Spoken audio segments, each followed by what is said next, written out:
Welcome to another episode of Founders Club. In today's episode, we're going to be talking to Clint Coons, the founder of Anderson Advisors. Clint runs a legal team of over 200 professionals in the asset protection space. He has personally acquired over 100 properties himself, and he's the best-selling author of Asset Protection for Real Estate Investors. We're going to be talking about how you can buy real estate with an LLC, maximum strategies for asset protection, and how buying with an entity can significantly save you on your tax bill. If you have any questions, put them in the box down below. If you're new, hit that subscribe button for future videos, and we'll see you on the inside. Welcome to this live episode of Founders Club. Today, I'm excited to be talking to Clint Coons. Thanks for being here. I'm really excited to kind of be diving into LLCs and how to buy real estate with LLCs and other potential entities. I just kind of want to start with, of those 100 properties that you've acquired over your career, what would you say is your biggest takeaway from those 100? As far as buying the properties, or just as the whole process involved? Yeah, just buying them and owning them. Let's do two lessons. Yeah. So for me, I live in Washington State, and up here, the cap rates are horrible. The only way you make money in Washington State, in my opinion, is a value add.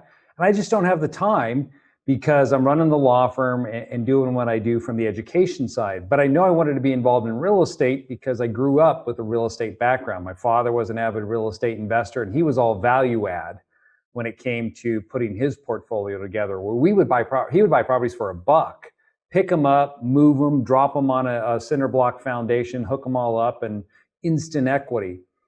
So what I've done is I've bought out of state. And what I realized when I first started investing, I would go to say Memphis, pick up a property there, head up to Indiana, pick up a property there.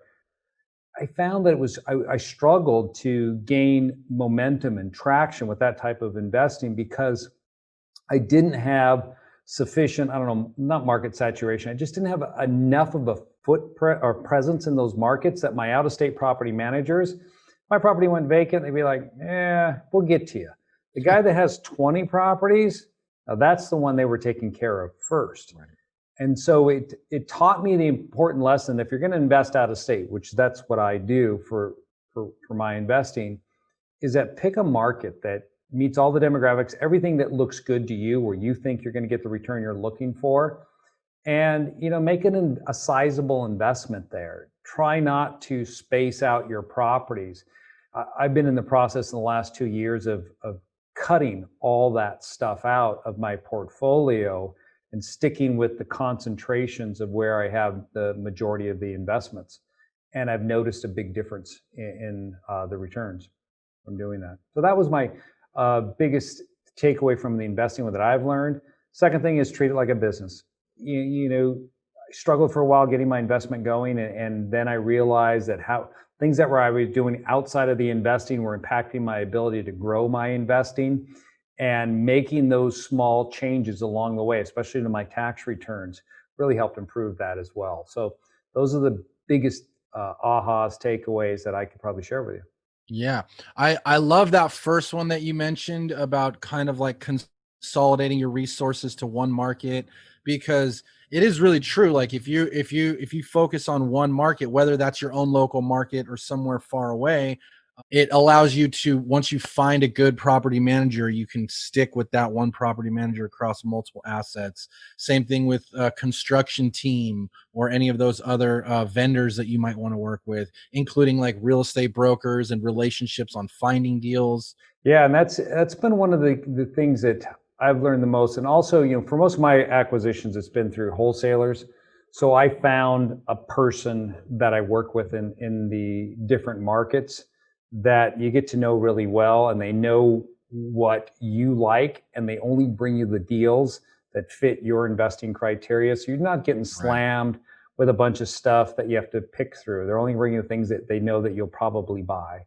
Yeah. And that's to have someone local there that understands the market. That is an amazing tip, because that will allow you to get better deals and just save money across all your deals and all of that. So thank you very much. So one thing that you're kind of a known expert at is buying properties with LLCs.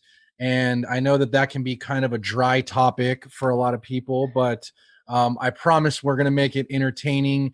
And I think it's really important for not only yourself to learn how to buy real estate with these different entities, but also at least knowing enough to be dangerous for your clients so that they can, you can help them navigate the waters, so to speak. So just kind of to start, what would you say we should be thinking about when buying a property or a rental property in terms of looking at it from the asset protection standpoint? Well, so I'm going to start with how do you plan to buy it? Are you going to use cash? Are you going to buy the property subject to, or is it going to be seller financed? Is it going to be a broker traditional loan? Are you going to work with a community lender, private money? How is this deal going to come together? Because depending on how you're financing the deal or how you intend to acquire it, that's going to determine how we're going to take that deal down. And many times people want to just throw up an LLC and say, I'm going to buy it in this LLC, only to find out that they can't close in the LLC because the lender won't allow them to do it with the type of loan if it's residential property. So the way I often explore this is I tell individual investors that if you're going to use traditional financing to put this deal together, you're going to have to close in your own name unless it's with a community lender. And so have you established those relationships yet with a community bank?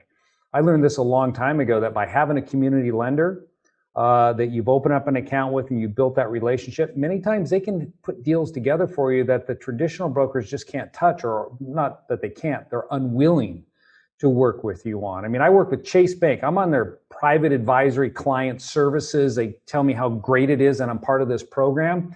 It doesn't do squat for me when I'm trying to get a loan. I mean, it's like I'm no one to them. And they've actually come out and tell me, yeah, we just can't help you with the loans. I'm like, then what's the point? You want my money so you can make money off my money, but when I need your money, I'm no one to you. Then it's a different story. It is. But the problem, what it comes down to is you don't fit in the box because you're a real estate investor. And if you're just buying a home, maybe, but if you're a small business owner, well, no, you don't fit in their box any longer because they only want to work with W-2 wage earners. So when you're thinking about asset protection for real estate, if you're going to go the traditional route, buy it in your own name. And after you close, then we'll either transfer it directly into a limited liability company, or maybe we'll put it into a land trust first, and then maybe put that land trust into an LLC. And so that would be a basic structure. But if you want to go beyond that and you're looking for a little more protection, we oftentimes recommend that you use anonymity, because the thing about lawsuits that I don't think a lot of people realize is that attorneys, especially right now, you got COVID, courthouses locked down. They're not operating like they normally do. So now attorneys aren't making the type of money they're accustomed to, so they can't make their divorce payment, the alimony, the child support payments that they need to be making every month. They got the car payment, the house payment on top of that. They're used to living a certain lifestyle that was paid for by going to court and the trial work and all of that. That's all dried up because courts are not in session like they used to be. So how are they supporting their lifestyle? Well, they got to take on more cases. And you've seen this uptick in, I think, attorneys taking on these cases that ordinarily maybe they wouldn't take in the past. So I really believe, and I've always practiced this way, that if you set up structures, you want to make sure that the individuals or the structure that you're creating is set up in a way where people can't trace it back to you. Because if you're perceived to have assets, then you're an attractive target and they're going to shake you down for some money. So from that standpoint, I said a mouthful there, but if you're using traditional financing, you're going to close in your own name, then you transfer it into a structure. If you're going to buy for cash, subject to seller finance, close directly in the name of the LLC. So that's a great distinction. In the first example where you're buying it and then moving it into the LLC later, is there any issues with that at all? What always comes up if people talk about the due on sale clause, they'll say, hey, if I have a mortgage, the lender can accelerate my note if I put it into an LLC. You're 100% correct. The lender could. Now, Freddie can't. Freddie's okay with it. They've actually stated that. But the point is, I've been doing this for 21 years, and I transfer real estate into LLCs all the time. We probably prepare, maybe 150, 200 deeds a month. We're transferring properties into limited liability companies. And you would think over a 21-year career, you would see this all the time. The way people talk about it, that it's going to happen and they have this fear of it, 5 instances that I remember where this has ever come up. And 4 of them were people were not paying their mortgage. And they're wondering, well, they accelerated my note because it's in an LLC. No, they didn't. They accelerated your note because you weren't paying your mortgage. LLC has nothing to do with it. One individual was an outlier. It was just a weird situation. So, I mean, at the end of the day, most lenders, they just look at it like if the money keeps coming in, they're okay. Absolutely. They're in the business of loaning money, not owning property. Right. And most of the lenders don't even service the loans. It's held by a loan service processor, and all they're doing is checking the box. Did they pay? Did they pay? So as long as you're not missing your mortgage payments, insuring the property, paying your taxes and the property taxes, they're not going to come knocking. Okay. So on primary residences, you're really looking to buy it and then transfer it. On bigger properties, commercial properties, industrial properties, you're just able to buy directly as an LLC. Yeah, because now you're going to move into commercial loans. So if it's a commercial real estate, you buy directly in the LLC name. Many times, you don't even have to have the LLC set up. They expect you to close in it. But I tell people that if you're planning to invest, you should set up an entity, an LLC on the commercial side ahead of time, because that's where you should be making your offer, is in the name of that. And think about it from the commercial context. So you go into it, you enter into an agreement, a purchase and sale agreement to buy this building. And maybe you've built in a 75-day close on it, and you got your financing contingency there as well. Well, if you're going through this process of trying to close, and let's say your financing comes through, but at the very end, you look at that property, you say, I've got this property under contract for $2.2 million. With the current market environment with COVID right now, it's gone down in value. I'm overpaying. This property is only worth 1.8, you think. Now your appraiser's already gone through, right? The financing is good to go. So you want to back out of the deal, and you're going to lose 30 grand, 40 grand, and you're willing to take that hit. And you think that that's your only loss is your earnest money. When in reality, the seller, since they've tied up that property for a period of time, they have other remedies as well against you if you fail to close. If you've met all the contingencies and then you fail to close, earnest money is just one of the options they have for damages. And I've had a few people that have been involved in this situation where they were shocked to learn that the seller hired an attorney, and the attorney sent them a letter and said, listen, we're going to sue you. And here's all the court cases supporting it because of loss in value of the property because we tied it up and you failed to close after meeting the contingencies. So make your offer on those types of deals in the name of the entity. So if they do sue, they sue the entity and not you individually. And you don't have to close in that entity. I always tell people, whenever you write an offer, you put in the name of the entity and then include the following language and or designated entity after it. So Redbox LLC and or designated entity is how I'm making my offers, because that gives me the flexibility to flip it to a different entity at closing if I decide I don't want to close in Redbox. Okay, so you're giving yourself the option. Do you ever get any pushback on that when you include language like that? Well, so that's funny you said that. So one of our clients just today sent an email to Michael Hackler, one of our senior strategists here at Anderson, real experienced investor on the asset protection side. And they said, hey, I just got pushback and on following Clint's advice. And he said, well, what do you mean you got pushback? Well, they don't like the way the offer was written with the and or designated entity. I said, oh, we'll send over what you submitted. And so here's what they sent over. Redbox LLC and or assigns or designated entity LLC to be decided at a later date.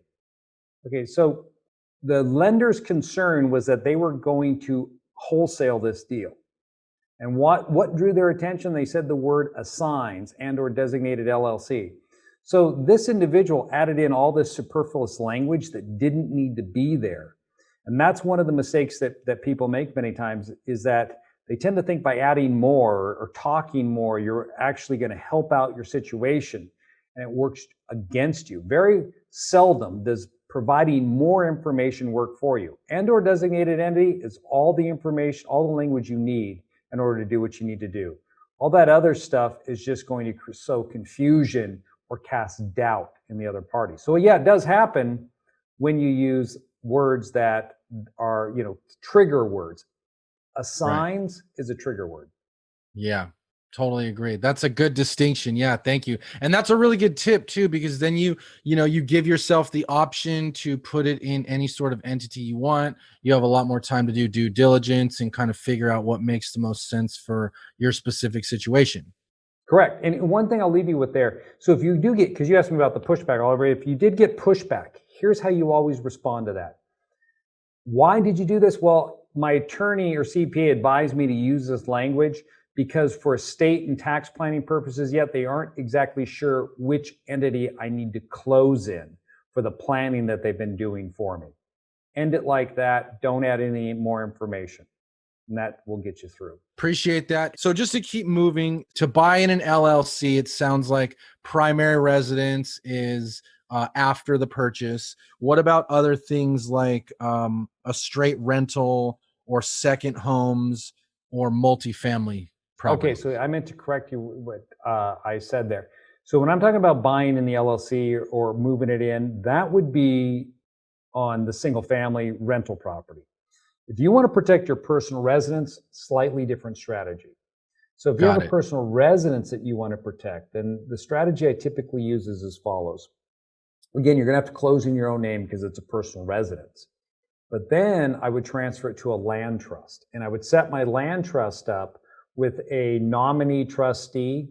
So for example, I'm on thousands of trusts that have been set up where if you looked at title to all these properties, it would say Clint Coons, trustee of the 8th Street Trust.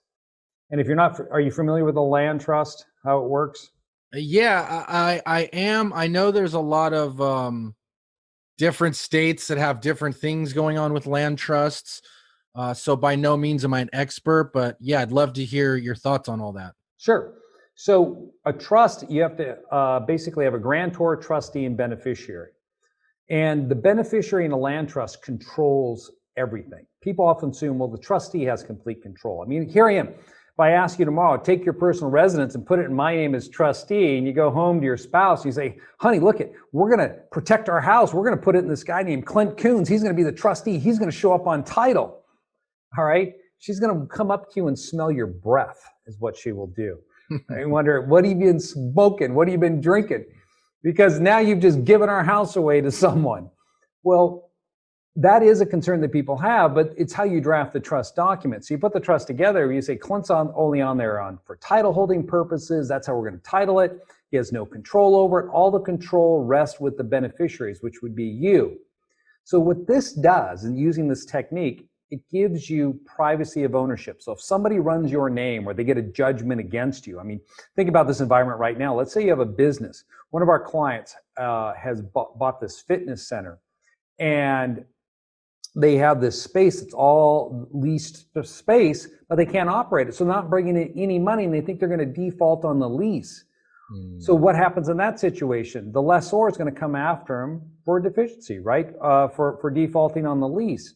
They get a judgment against them individually. They record that judgment in any county where they think that they own property.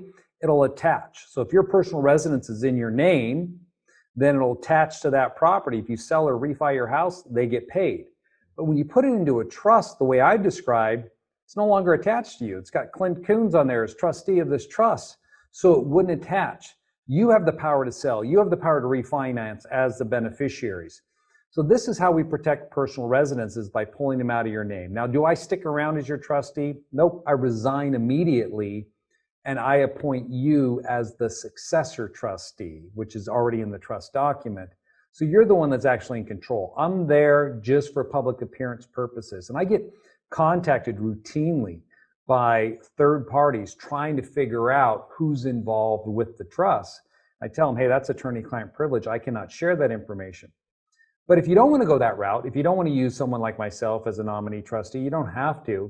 What I tell people then is set up an LLC in Wyoming or somewhere where it does not collect any information. The state doesn't collect any information on your entity, so your name's not associated with it, and then use the LLC as the trustee, and then transfer it in. So if I set up an LLC and I called it No One LLC is the name of my company, it'd be No One LLC, trustee of the 8th Street Trust. And that would give you anonymity as well. So that's how we protect a personal residence. And maybe if you want to go one step further, HELOC it, or put your own equity strip on it where you take an entity and you enter into a line of credit and you throw a second deed of trust against the property for all the equity. Wow. So it appears there's nothing there that they can take. And that's enough to get people to back off and just take your policy limits and leave you alone. That last tip was really slick, by the way. I like that. Thanks. So just to recap, so I understand fully, you're saying primary residence, purchase it with whatever financing you're using or cash, then flip it into either a land trust or a Wyoming LLC, and that will kind of help you keep it away from Creditors.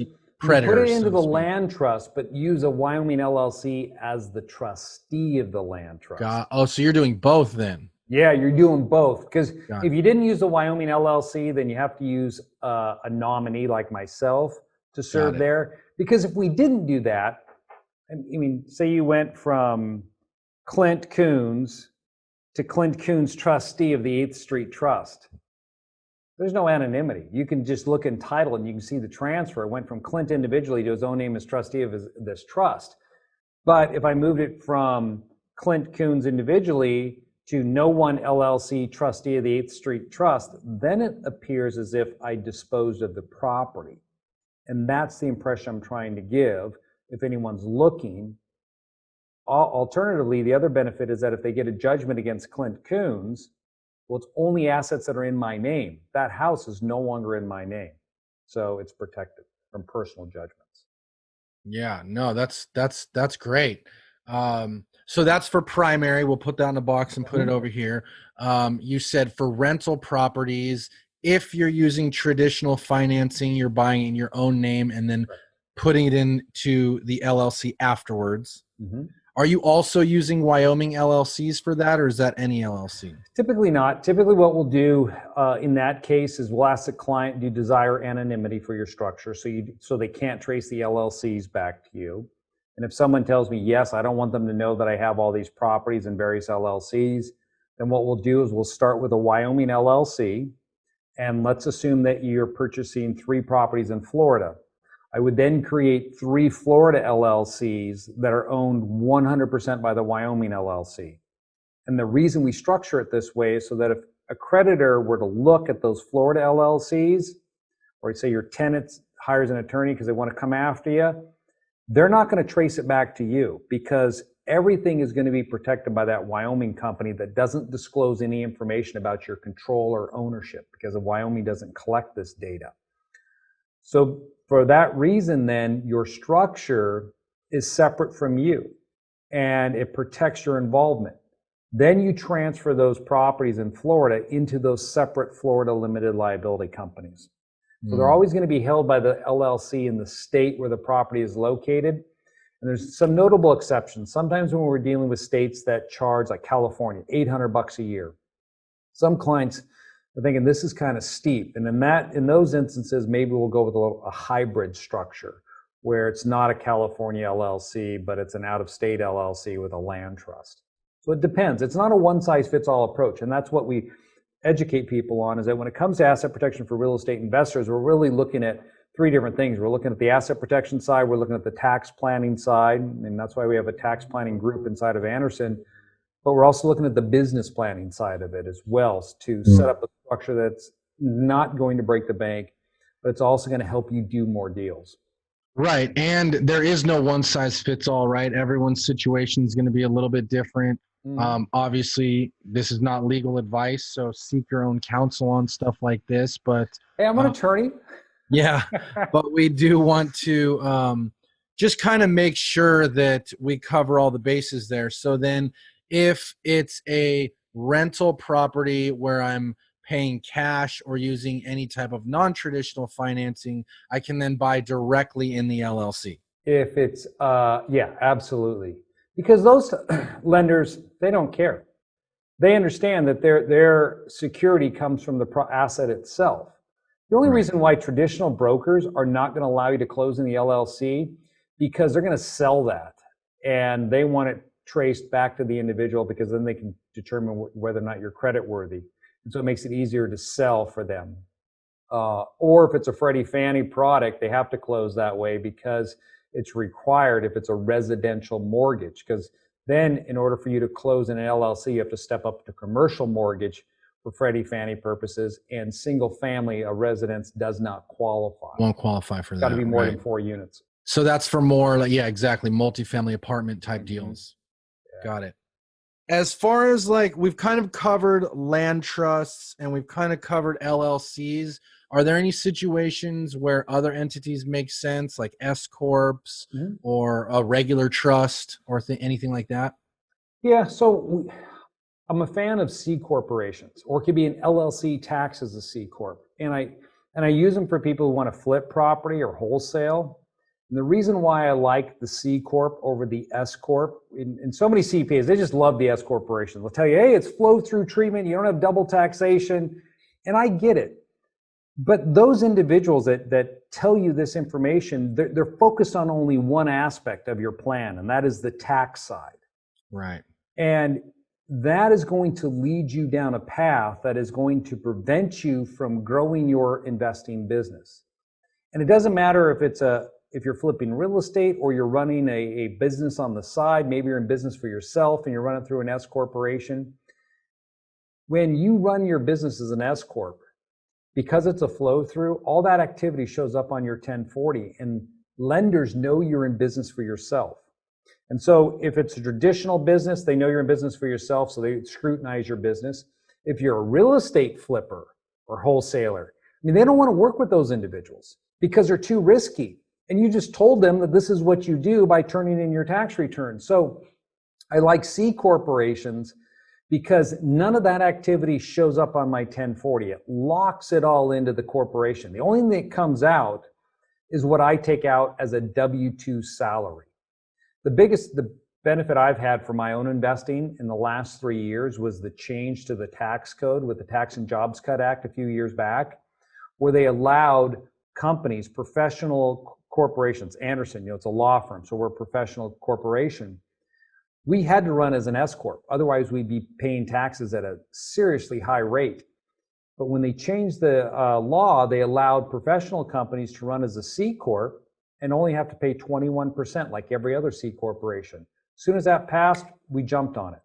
And the reason being is that I don't want the activity of my law firm showing up on my 1040 because it's killed so many deals for me because lenders don't understand my business. They want to see tax returns for the business, profit and loss, balance sheets. They run liquidity tests against it. And they come back and they say, we can't write this loan because it doesn't fit within our guidelines. And it just, it really hamstrung me. So when you're running your own business, and if you're going to flip property, run through a C Corp because then they don't know. All you become is a W-2 employee. Plus, your profits, I mean, they're being taxed at 21%. If you're reinvesting back into your business and you're in a 38 or 37% tax bracket, then think about this. You're saving 16% there, 21 versus 37. And what could you do with that extra money? Maybe you can do another deal, generate more profit that year. So I like it from that standpoint. Okay, so C Corp, I definitely wasn't expecting to hear that. Most people don't. Yeah. Yeah, I love it. And I know that you go really deep in your book, and I know that you wanted to give that away for free for the people that are listening. And that's the Real Estate Asset Protection Book, REAPbook.com. They can check out your book there and get a lot more information on more go way deeper on this topic in terms of how to structure your stuff like that. So one more time, that's REAPbook.com, and type in the code FOUNDERS and you'll get that for free. So definitely want to check that out. Moving on, is there any states? Obviously, every state is different, right? So California, where I'm based, is a very litigious, unfriendly place in terms of this kind of stuff. So what would you say to the people in California? It's not if you're going to be sued, it's when you're going to be screwed. I mean, sued in California if you're an investor. There are more attorneys in California than any other industrialized country. I've had clients, I'm very familiar with how the lawsuits work down there because we've got a lot of investor clients in California, hundreds of them. And I want to pull my hair out when I see how that legal system works down there and the way you're able to bring these frivolous lawsuits and they shake people down all the time for money. Now, I'll give you one notable example of this. So one of my clients, he runs a nightclub, a couple nightclubs. One evening, this is a few years back, two patrons walk out of the nightclub. And as they're walking along the side of the club, this other patron that just got his keys from the valet company runs into him and pins him up against the club. One of these guys loses 2 legs and the other one lost 1 leg. Now, granted, that is a horrible situation. So they have these attorneys involved now, and they sue the valet company, they sue my client who's the club owner, and they sue the building owner. They sued everyone. They sued the guy who drove the car, but they ended up dropping him out because he went to jail. He didn't have insurance. Basically, he had no money. So they were going to shake everyone down in this scenario to get as much as they could. Not for their clients. It's for them, right? Because they're getting 33%, but 50% if they go to trial. And they were asking for $15 million in this case. They ended up settling with the valet company for their $500,000 policy. My client, they ended up settling with him for his $1 million policy.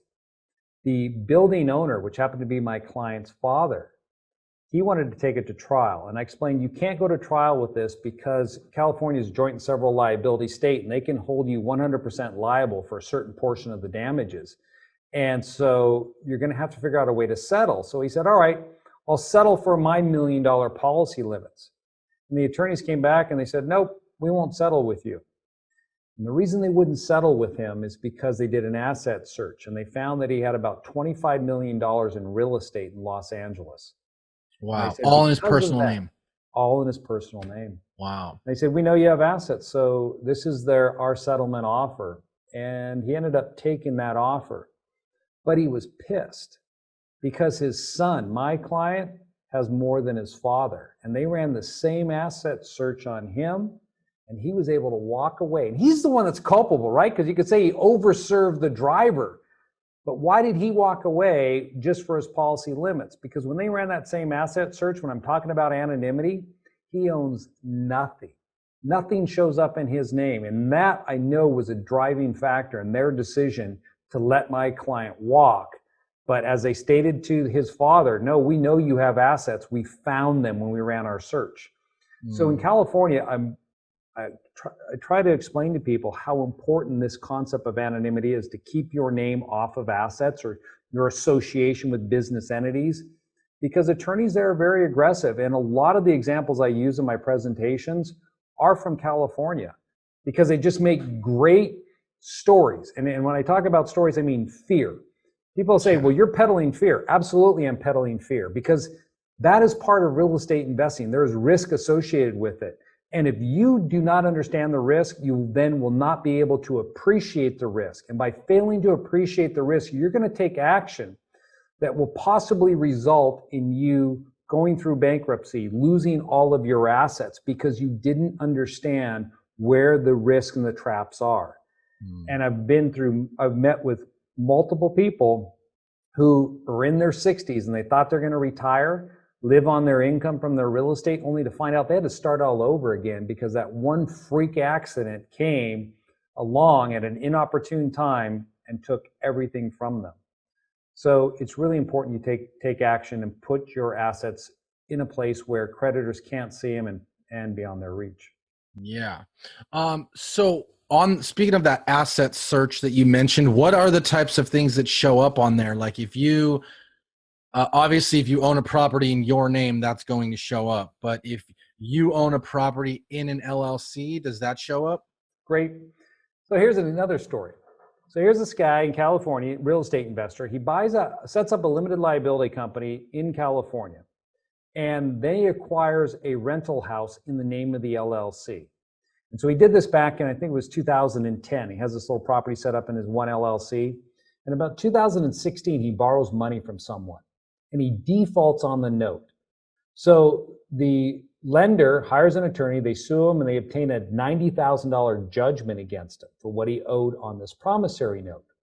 Well, this guy owns nothing in his own name. I mean, he doesn't have personal residence. He rents, He has a small car. His sole asset was this rental property that had a couple $100,000 in equity in it.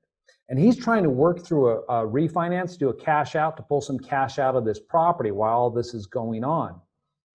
The creditor or the lender's attorney, now they have this judgment against him, they perform an asset search and they can't find any property in his own name, hard assets that they can tie the judgment to get paid.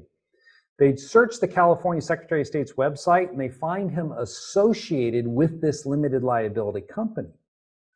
Once they knew he was associated with the LLC because he was a registered agent and he was listed as the member in the LLC in the statement of information, they then took that information and took the LLC name and ran it across the state to see if the LLC owned any property, and they found this one rental property in the LLC's name. So then having that, they filed a lis pendens against the property, froze his refinance, couldn't do the refi, and now he calls me up and he's stuck and he's telling me, hey, I bought this LLC kit from you, because there was a time we used to sell LLC kits, and the reason we stopped doing it is because people did not know how to set them up the right way and they'd make mistakes like this. And he said the kit failed, and I said, no, the kit didn't fail. You failed because the way you set it up, you created this chain of events where they could trace all of this back to you. And as a result of doing that, they now know this is your only asset, and they're going after the LLC to pierce the veil. They're going to argue you didn't maintain it properly. They'll throw out a whole bunch of stuff. And if you don't know how to defend against it, they're probably going to win and get that asset. And so this is why when you're dealing with aggressive attorneys that are experienced, they know how to find assets, even though they're held in LLCs, if you're not doing it the right way.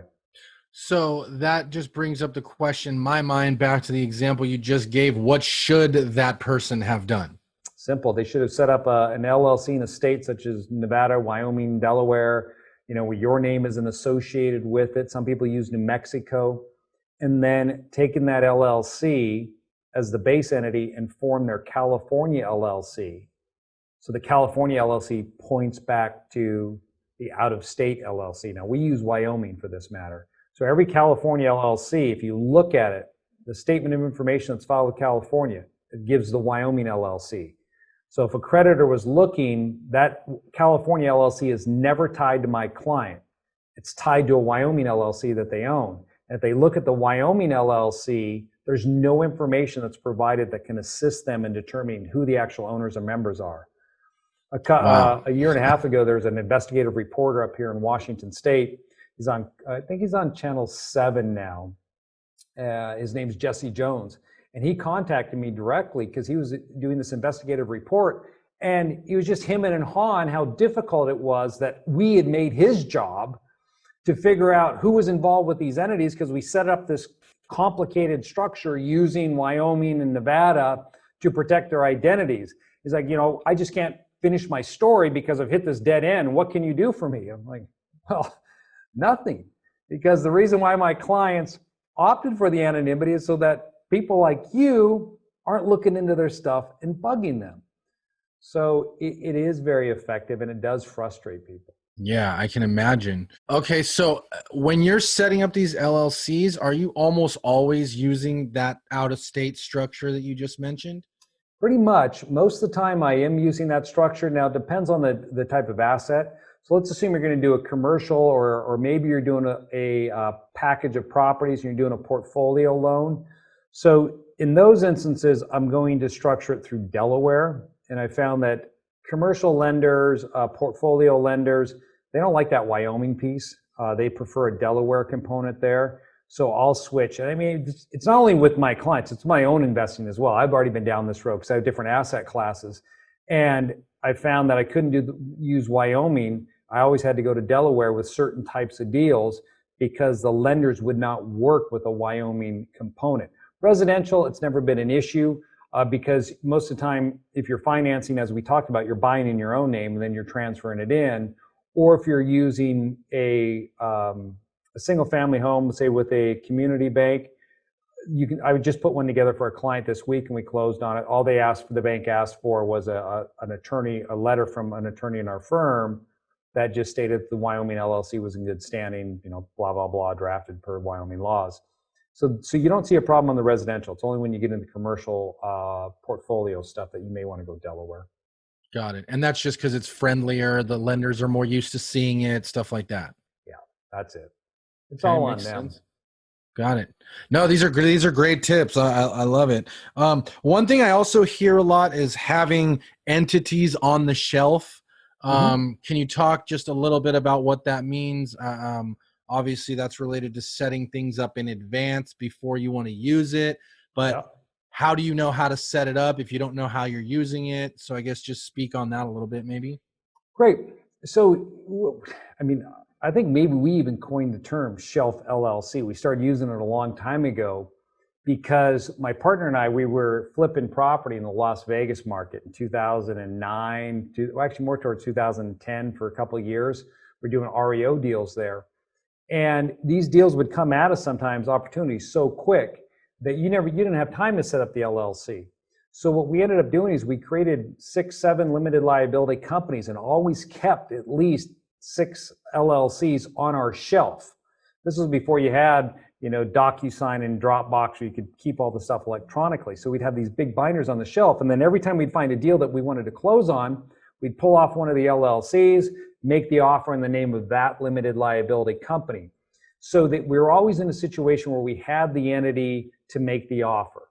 When you're in a dynamic market where deals don't last very long, you don't have the time to sit and wait for an entity to be created. And even if you think you could get it set up, like say in Wyoming, I could set up an LLC for you in 20 minutes, 99.9% of the time. But that 0.1% of the time is always going to work against you. It's as if the universe realizes, hey, this guy procrastinated. So this time when he really needs it, we're going to have a problem with the system and we're not going to be able to get it for him. And so that's why we set up the shelf entities so that when we're finding the deals that we want to make offers on, we can make an offer on an existing company that's already in existence and you give them that name.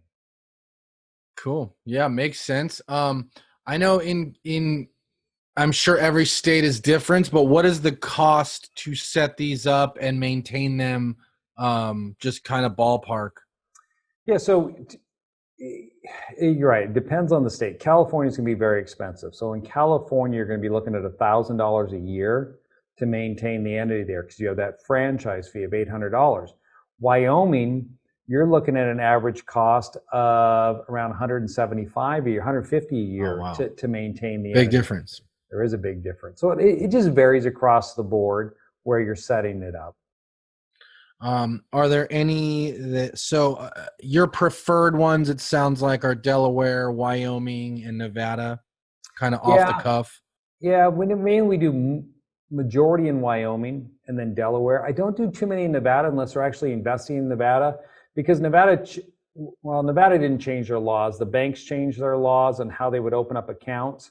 So the problem you have if you're looking to seek anonymity, Nevada actually lists who the managers are of an LLC or who the members are. Oh, wow. So you'd have to use a nominee, like I explained with the trust, and we used to use my partner Toby Mathis as a nominee manager. So he gets listed with the Secretary of State as the manager of our client's company, and it says nominee after his name because he resigns immediately and then our clients take over. But you don't see that because that's not on the public record. Well, that worked up until about 4 years ago when the banking relationships that we had with Wells Fargo, Chase, or Bank of America began changing their policies where they would no longer open up accounts that used a nominee manager. And so our clients couldn't get their bank accounts open because the bank would look at the Secretary of State site and they would see my partner A.T. Mathis listed there and they say, well, who's A.T. Mathis? Well, he's my attorney. Well, he needs to be in here. Oh, he's not on the entity. Well, he is on the Secretary of State. Well, that's just because we want to hide our information. Why do you want to hide your information? What are you doing in your business? What, are you setting up a back page or something? So this is the issue you would have with these with lending institutions. So we had to stop all that. And we ended up shifting a lot of it over to Wyoming because Wyoming doesn't collect any information. And because they're not collecting anything, the financial institutions look, they see nothing, then they come back to you and they say, we need to see a copy of your operating agreement, and bam, there you are, and your operating agreement listed as the manager.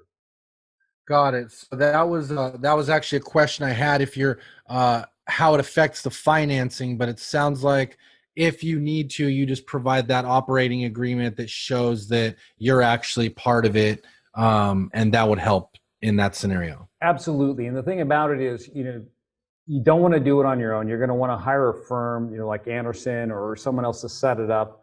Because when we do create the structure like I just described, you will run into challenges oftentimes with either title or the lender, and they're going to ask for an attorney's letter that validates that this is an entity that was set up per Wyoming law, meets all the requirements, it's in force and effect, and the individuals that represent themselves to be the managers and members are the true, in fact, members of the company, and that you know this from personal experience.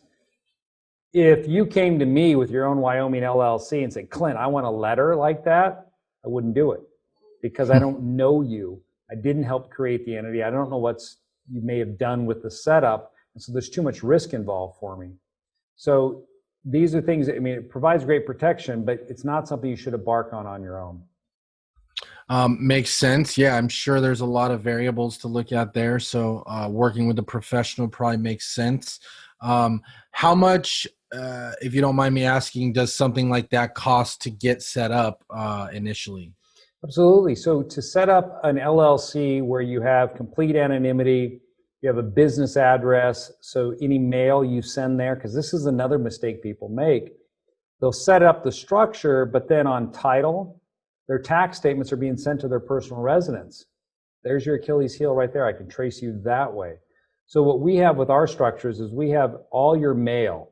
You use our address. It's forwarded to our address, and then or sent to our address, and we forward it back on to you. Or for most of it now, what we do is it's all digital. We open it, scan it, and then send it to you right away, so you get it immediately.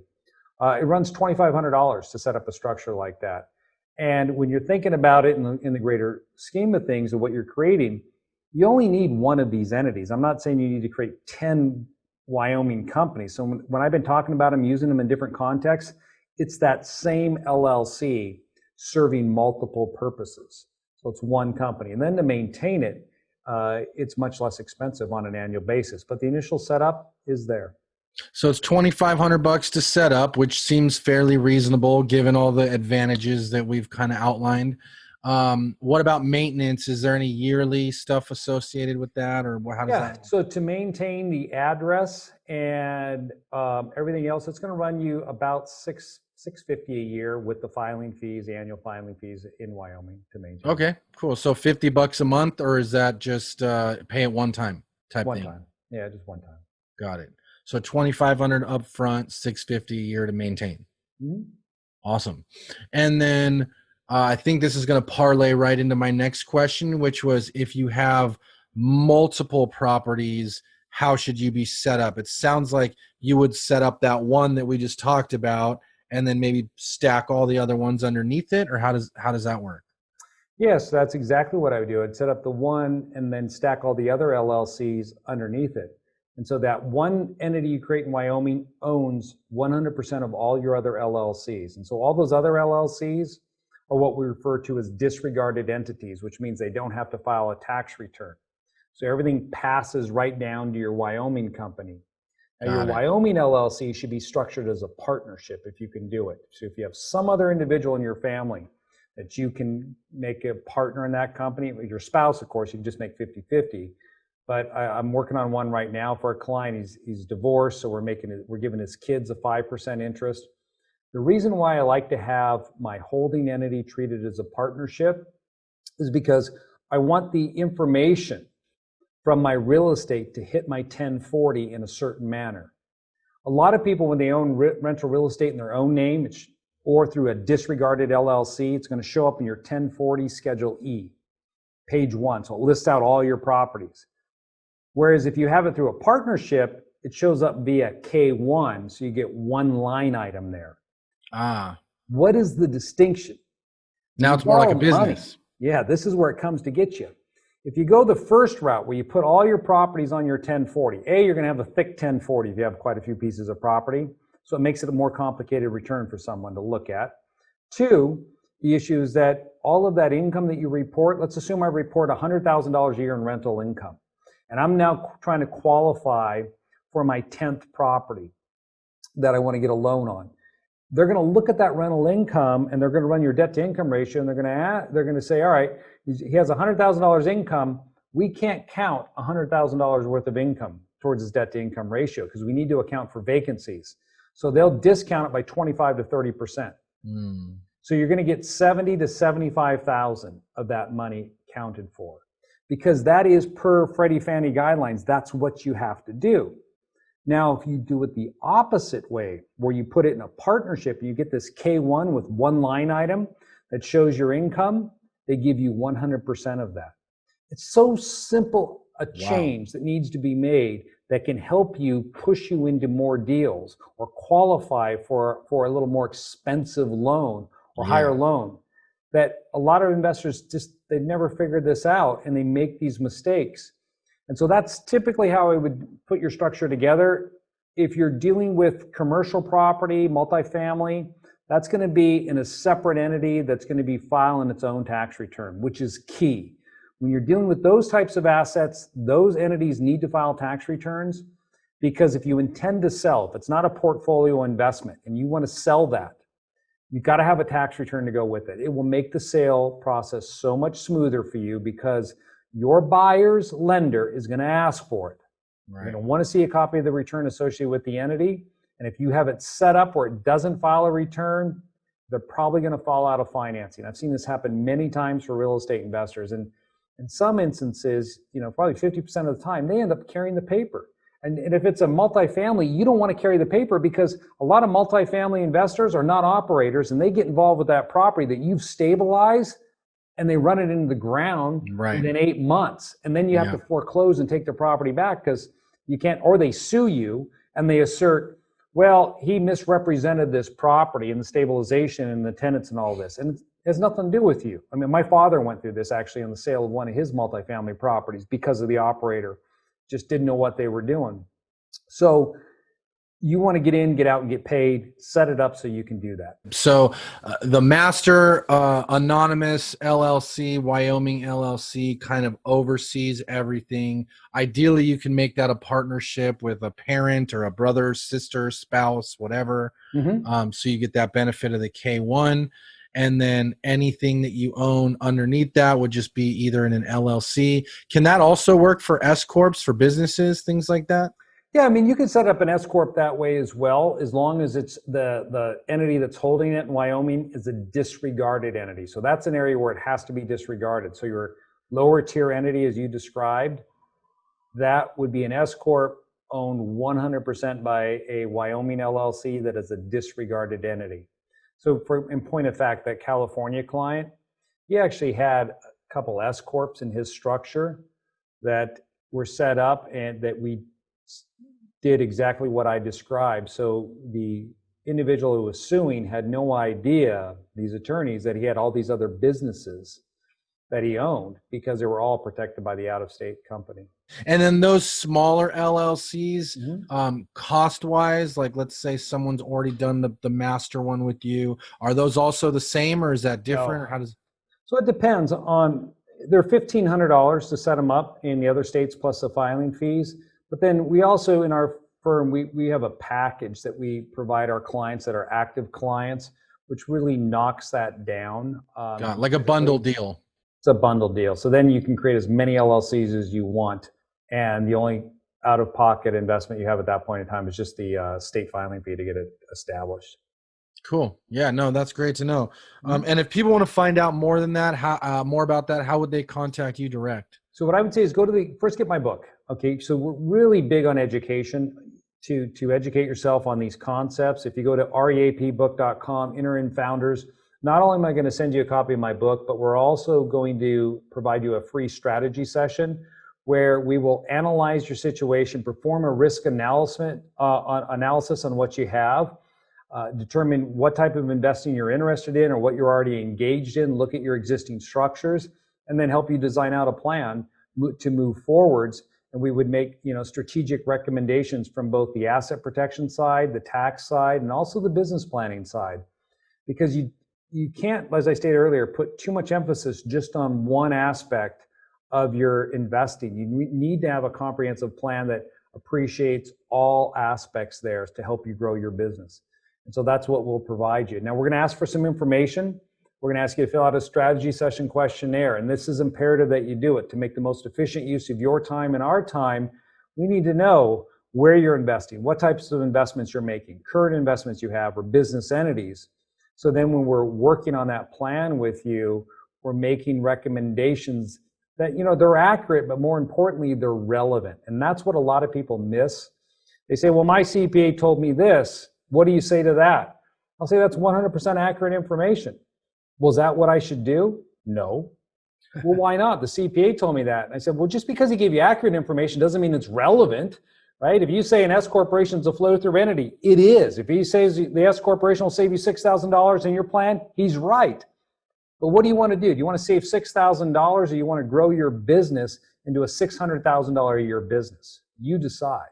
Because I want to help you get to the $600,000 a year business, not just saving. You're not going to do it saving $6,000 a year. And so the plans, that's the approach we take because we're real estate investors, then we're attorneys. I often tell people that. And being active in our investing. I mean, this year alone, I've closed on, I think it's 19 properties this year. So I do this day in and day out as practicing and helping people protect their assets. So we're aware of the structures and what really works and what doesn't. I just want to wrap up with a couple of final questions. As far as real estate agents go, what would you say to them as far as best practices for setting up their business structure? Yeah, so for real estate agents, what you're going to want to do is create an entity, and in this case, have it taxed either as a C Corp or an S Corp. So this is an area where you could use an S Corp. I wouldn't use anonymity. There's no benefit for a real estate agent to have anonymity for their real estate agent business. And that's where I would go. Now, if your broker isn't going to pay your corporation directly, which happens a lot, then you have them pay you individually, and then you send the money directly to your corporation and you run it that way. So then once you get it inside of there, then you can take advantage of the corporation and all the tax benefits that come from it.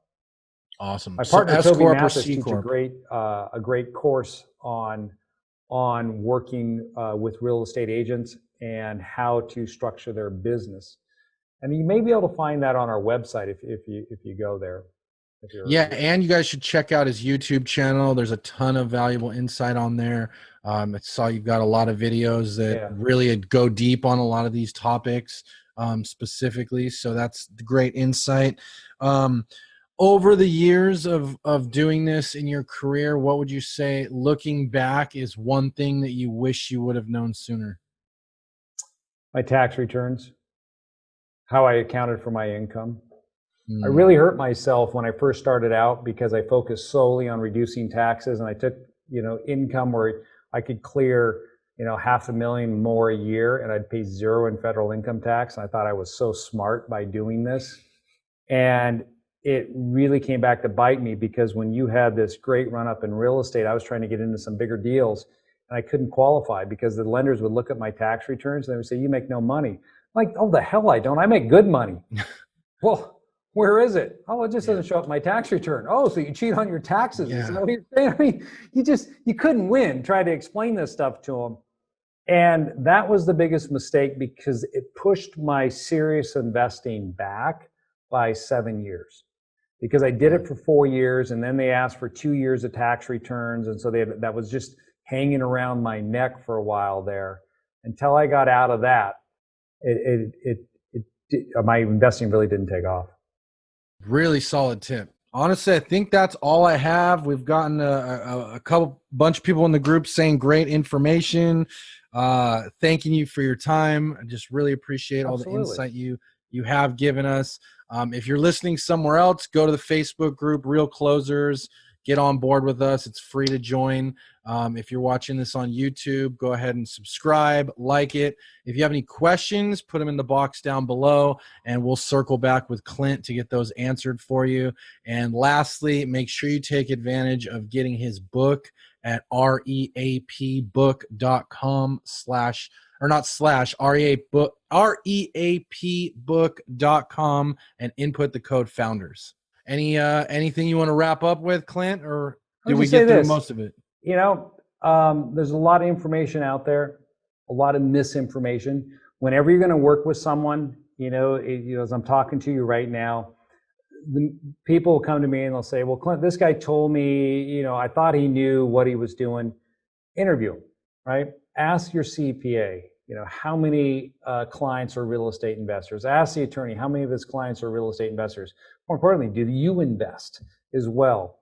Because that's going to give you some insight into whether or not they understand your situation. Throw keywords at them. What is house hacking? What does wholesaling mean to you? And if they don't understand the terminology that we use as real estate investors, then you can't expect them to help you achieve your goals, because they're always going to be second guessing what you're trying to do. A, because they don't understand it. B, because they don't believe in it. And that's what's going to hold you back. Surround yourself with people that understand you, encourage you, can help you grow. That's what I tell you. Yeah, I mean, that's I couldn't have said it any better myself, because that does make a huge difference of working with people that just know about it versus people that are in the trenches doing it day in, day out, and kind of know the game. Appreciate you, Clint. Right on. Thanks for having me on. And we'll look forward to maybe having you on again in the future, and wish you all the best. Thanks. Take care.